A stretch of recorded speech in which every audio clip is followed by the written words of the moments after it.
Welcome बच्चों, geography classes में आपका स्वागत है। आज हम लोग पढ़ेंगे पेट्रोकेमिकल इंडस्ट्री के बारे में। Petrochemical industry it means petro रसायन उद्योग। ये इंग्लिश वर्ड है पेट्रोकेमिकल इंडस्ट्री, ठीक है। तो उसी को पेट्रो रसायन उद्योग भी कह सकते हैं। तो हम लोग वही चीज जानेंगे कि पेट्रो केमिकल इंडस्ट्री है वो जो क्या है और किस प्रकार से वो फंक्शन करता है, किस तरीका से उसके कार्य होते हैं, या उसको कितने प्रकारों में उपवर्गों में विभाजित किया गया है, या उसके डेवलपमेंट से संबंधित जो भी तथ्य हैं हम बारी बारी से इसमें देखने वाले हैं। तो आप अंत तक बने रहिए, हम लोग चीजों को समझेंगे, इसका बेस मटेरियल क्या है या किस प्रकार के उद्योग हैं, ठीक है। तो इसके नाम से साउंड कर रहा है, ठीक है, यानी कि पेट्रोकेमिकल, यानी कि पेट्रोलियम से जो भी एक तरह से रसायन प्राप्त हो रहे हैं उसको हम लोग पेट्रोकेमिकल या पेट्रो रसायन कह सकते हैं। और उससे संबंधित जो उद्योग होगा उसको हम लोग पेट्रोकेमिकल इंडस्ट्री कहेंगे, ठीक है। यानी कि जो आपका पेट्रोलियम है जिसको हम लोग खनिज तेल कह सकते हैं, यानी कि खनिज तेलों के आधार पे जिस उद्योग की स्थापना की जाती है हम लोग उन्हीं उद्योगों के बारे में इसमें मुख्य रूप से देखने वाले हैं। तो जो भी आपका पेट्रोलियम है, तो पेट्रोलियम से या जो खनिज तेल है उससे उद्योग जो है कि कैसे उद्योग जनरेट होता है वो चीज हम लोग देखेंगे। उसके कौन कौन से उद्योग हैं और उसका हमारे जीवन में कितना महत्व है, ठीक है। तो सबसे पहले हम लोग इसके बारे में जानते हैं, इसके वर्गों के बारे में देखते हैं कि किन किन प्रकार के होते हैं, इसका आधार मटेरियल जो है कि क्या क्या है, ठीक है। तो हमारे साथ अंत तक बने रहिए, हम लोग इसमें बारी बारी से सबको देखने वाले हैं, ठीक है। इंग्लिश रहे या हिंदी रहे उससे कोई फर्क जो है कि नहीं पड़ता है। तो सबसे पहले हम लोग उन चीजों को जानने का प्रयास करेंगे। एक्चुअली में हम लोगों को अभी ये नहीं देखना है, हम लोगों को कुछ और देखना है। हम लोगों को देखना है पेट्रो इंडस्ट्री में इसके वर्ग जो है कि कौन कौन से हैं, ठीक है। तो पहले ये देखा जाए कि पेट्रोकेमिकल इंडस्ट्री जो है, ठीक है, इसको कितने भागों में बांटा गया है। इसको टाइप्स कह सकते हैं, ठीक है। यह आपका टाइप्स है, तो कितने भागों में इसको बांटा गया। तो पहले ये चीज समझ लेते हैं कि पेट्रो रसायन जो है यानी कि जो आपके जो खनिज तेल है उसके आधार पर जो भी इंडस्ट्री की स्थापना की गई है उसको हम लोग पेट्रो रसायन उद्योग कहते हैं। तो इसका जो बेस होगा, ठीक है, जैसे पॉलिथीन सुने होंगे, नायलॉन सुने होंगे, डेक्रॉन सुने होंगे, इस प्रकार से के जो भी उद्योग लगाए जाते हैं यानी कि जो रसायन केमिकल के बेसिस पे बनाए जाते हैं, जो आर्टिफिशियल होते हैं, जिसको हम लोग कृत्रिम बोल सकते हैं, ठीक है। तो कृत्रिम तरीका से आपका रेशा तैयार करना या जो भी आप शर्ट वगैरह पहन रहे हैं वो हो गया, आप पॉली बैग का इस्तेमाल जो है कि दिन प्रतिदिन कर रहे हैं वो हो गया, या टायर वगैरह है, ठीक है, जो गाड़ियों में प्रयोग में लाए जाते हैं, टायर हो गए या ट्यूब हो गए, इस प्रकार के जो भी उद्योग हैं उसको हम लोग पेट्रो रसायन उद्योग के अंतर्गत रखते हैं, पेट्रो केमिकल इंडस्ट्री के अंतर्गत उसको कैटेगरी में रखते हैं। तो हम लोग अगर उसकी टाइप्स की बात करते हैं तो यह जो है कि आपका जनरली 4 टाइप्स के होते हैं, ठीक है। जनरली कितने टाइप के होते हैं, ये 4 टाइप के होते हैं। जैसे आप एक टाइप्स हो गया आपका पॉलीमर। पॉलीमर को हिंदी में बोलिए पॉलीमर या इंग्लिश में बोलिए पॉलीमर, सेम ही है। तो एक्चुअली में पॉलीमर क्या है, तो पॉलीमर्स जो है कि वो है क्या। तो पॉलीमर्स जस्ट लाइक एग्जांपल देंगे तो आपको समझ में आ जाएगा कि पॉलीमर इज अ प्लास्टिक, ठीक है। यानी कि पॉलीमर जो है कि प्लास्टिक उद्योग जो इंडस्ट्री है जिस पर टिपा हुआ है वो पॉलीमर के कैटेगरी में आता है, ठीक है। तो आपके प्लास्टिक्स में बहुत सारे प्लास्टिक्स हो गए, या तो हार्ड प्लास्टिक्स हो गए या सॉफ्ट प्लास्टिक हो गए, ठीक है, वो सारे इस पॉलीमर कैटेगरी में आएंगे, जिसमें जस्ट लाइक उसका प्लास्टिक वगैरह हो गया, ठीक है। फिर जो है कि आर्टिफिशियल फाइबर हो गया, यानी कि कृत्रिम, इसको बोला जा सकता है कृत्रिम रेशा कह सकते हैं, ठीक है। इसको कृत्रिम रेशा कहा जा सकता है। तो कृत्रिम रेशा क्या है, तो कृत्रिम रेशा कहने का मतलब है कि रेशे पहले जैसे कि प्राकृतिक रेशा को थोड़ा सा समझने का प्रयास करता है। प्राकृतिक रेशा क्या है? तो जो प्राकृतिक रेशा है या नेचुरल फाइबर जिसको कह सकते हैं, तो वो आपको पेड़ वगैरह या इस प्रकार से एक तरह से वनस्पतियों से जो प्राप्त होते हैं, ठीक है, उन रेशों को हम लोग नेचुरल रेशा कहते हैं। और जो आपका केमिकल के बेसिस पे जो भी रेशा प्राप्त होता है उसको हम लोग आर्टिफिशियल या कृत्रिम रेशा के कैटेगरी में रखते हैं। तो कृत्रिम रेशा कौन हो गया? तो नायलॉन हो गया, ठीक है। कौन हो गया आपका? नायलॉन हो गया। कृत्रिम रेशा क्या है आपका? ये आपका नायलॉन हो गया, ठीक है। पॉलिस्टर हो गया, पॉलिस्टर हो गया या डेक्रॉन हो गया। तो यह जो है कि इसका उपयोग कहाँ किया जाता है? तो एक्चुअली में जो आप कपड़े वगैरह पहनते हैं, ठीक है, जो भी आप कपड़ा यूज करते हैं, अगर वो कॉटन नहीं रहा, अगर वह नेचुरल नहीं रहा, इसका मतलब है कि वह रेशा जो है आपका आर्टिफिशियल फाइबर है, ठीक है। वह कपड़ा जो है आपका आर्टिफिशियल फाइबर के अंतर्गत आता है। तो जिसमें आप नायलॉन के नाम सुने होंगे, ठीक है, जिसको हम लोग मतलब क्षेत्र लोकल भाषा में उसको लैलून लैलून बोलते हैं, ठीक है। तो वो एक लैलून हो गया जिसको नायलॉन कहा जाता है। एक आपका पॉलिएस्टर हो गया जिसको पोलिस्टर जनरल सेंस में कहा जाता है। तो और एक आपका डेक्रॉन हो गया। तो इस प्रकार से जो भी आपका कपड़ा तैयार हो रहा है, इसका मतलब है कि वह पेट्रो केमिकल बेस उद्योग का हिस्सा है, ठीक है।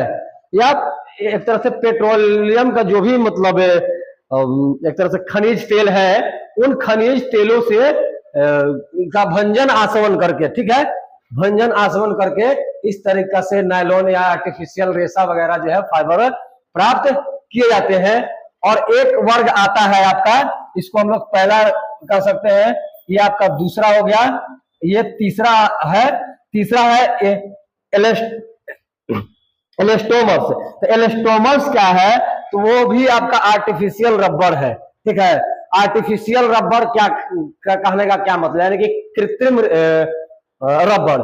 कृत्रिम रबर जो पेट्रो रसायन के बेस, उसके जो बेस मटेरियल होंगे उसका इस्तेमाल किया जाता है। तो एक चीज ये समझिए कि जो भी पेट्रो केमिकल बेस इंडस्ट्री है, उसके लिए जो भी आप जो तेल, जो भी आप खनिज तेल यूज कर रहे हैं, ठीक है, जो भी आप पेट्रोलियम जो है यूज कर रहे हैं, ठीक है, तो उससे जो बन रहा है वो एक्चुअली में फाइनल प्रोजेक्ट नहीं होता है, वो फाइनल प्रोडक्ट नहीं हो सकता है।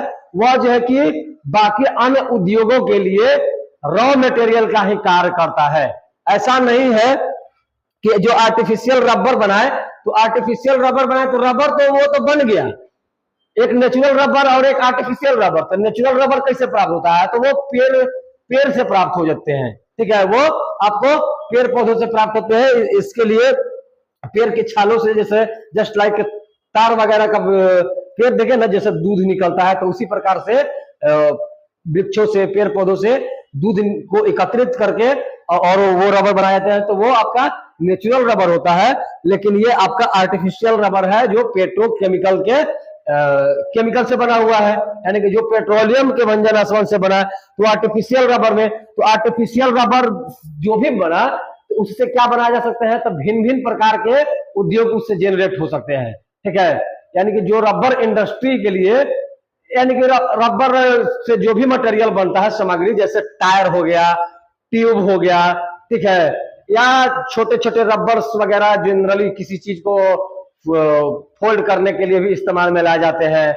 या आपको भिन्न भिन्न प्रकार से इलास्टिक चीजों की सामग्री जरूरत, हमको जहां जरूरत पड़ती है उसको हम लोग इस्तेमाल करते हैं आर्टिफिशियल रबर का, ठीक है। तो ये आपका तीसरा हो गया। चौथा हो गया आपका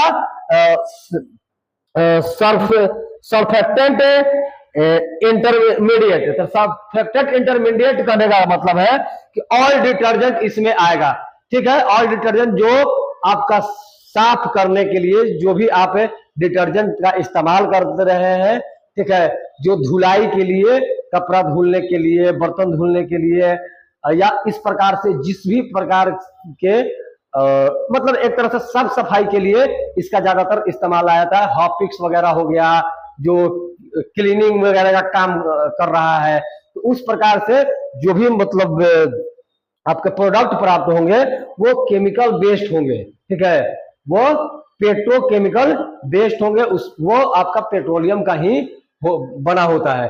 तो ये इसके कैटेगराइज हो गए, यानी कि इसको मूल रूप से हम लोग 4 उपवर्गों में बांट सकते हैं। ठीक, आपने देखा कि आप उससे एक पॉलीमर है जिससे प्लास्टिक निकला है, एक जो है कि आपका नायलॉन है, पॉलिस्टर है और डेक्रोन है, फिर एक आप आर्टिफिशियल रबर है और एक आपका डिटर्जेंट का ऑल कैटेगरी।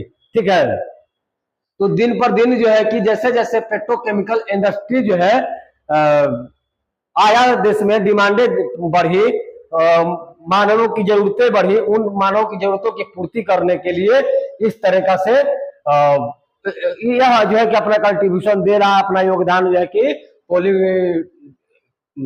पेट्रोकेमिकल इंडस्ट्री जो है कि अपना योगदान जो है निभा रहा है।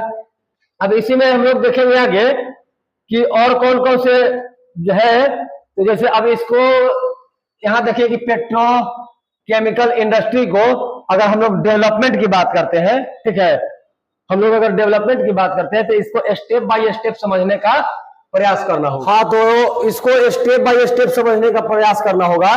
जो डेवलपमेंट आप देख रहे हैं, हम यहाँ पे 3 स्टेप्स देख रहे हैं। ठीक है, सबसे पहला जब डेवलपमेंट की बात आती है तो अगर पहला कारखाना की बात करते हैं, ठीक है, यानी कि फर्स्ट स्टेज में, ठीक, या फर्स्ट स्टेप कहिए, कोई दिक्कत नहीं है।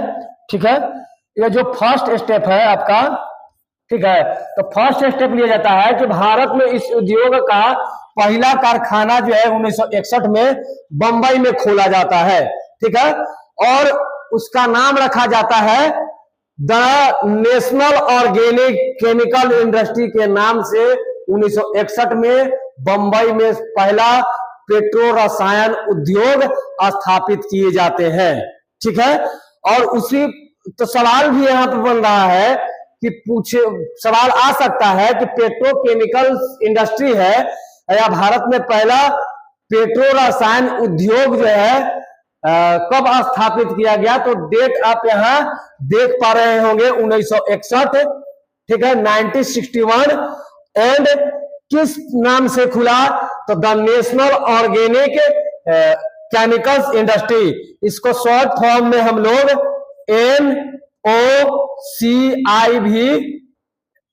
NOCIL के नाम से भी हम लोग इसको जानते हैं। ठीक है, NOCIL इसलिए कि इसमें लिमिटेड जो है आपका मिसिंग है।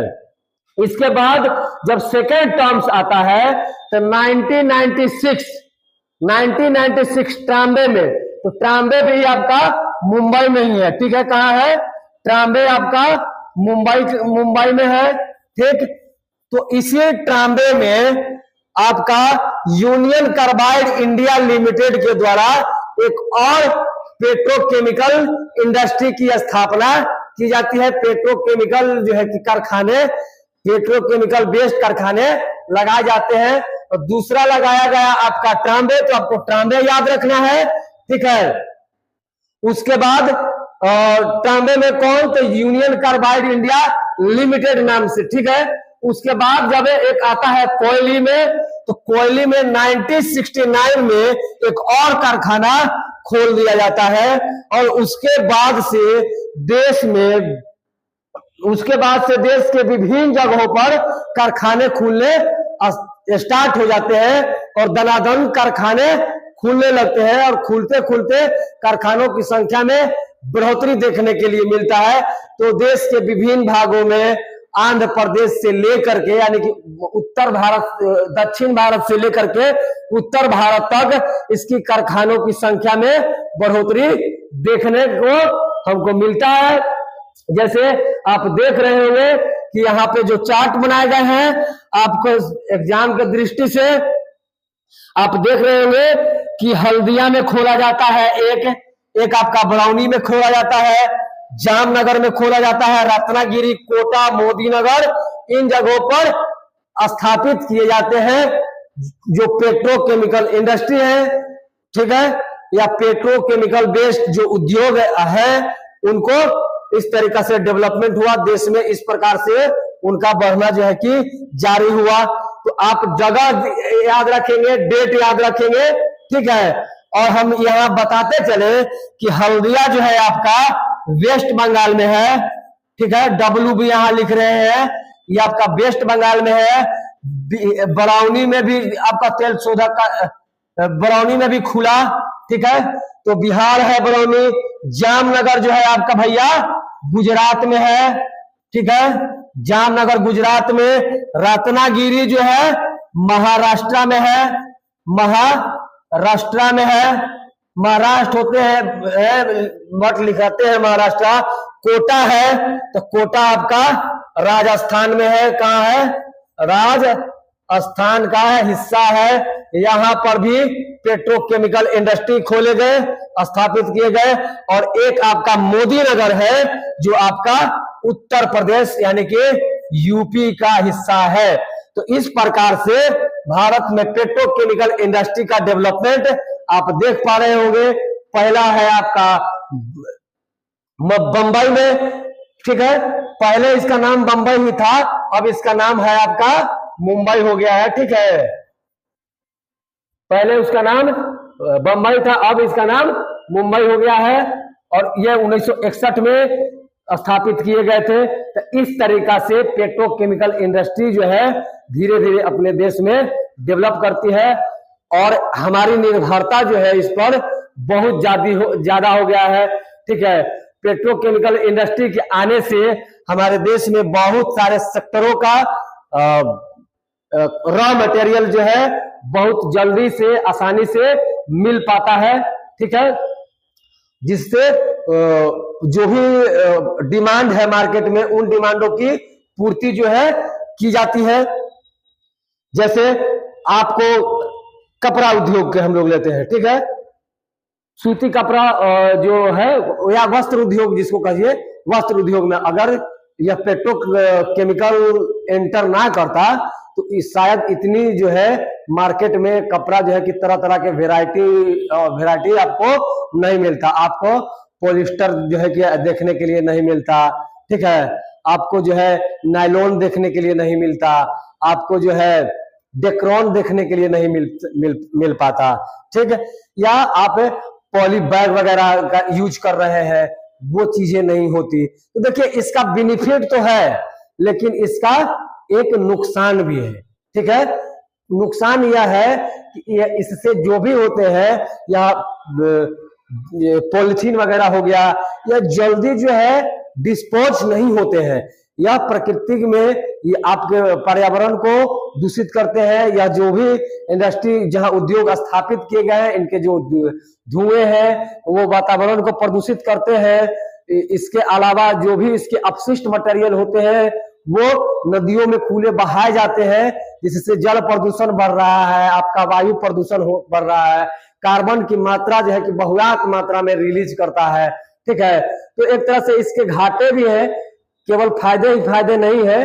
लेकिन बाकी अन्य जो जरूरतें हैं या आपको बड़े बड़े वाहन चल रहे हैं, उसको टायर बनाने हैं, उसको ट्यूब बनाने हो, ठीक है, वो आपका इसी से प्राप्त हो रहे हैं। अगर पेट्रोकेमिकल इंडस्ट्री नहीं रहता या पेट्रो वेस्ट जो है पेट्रो वेस्ट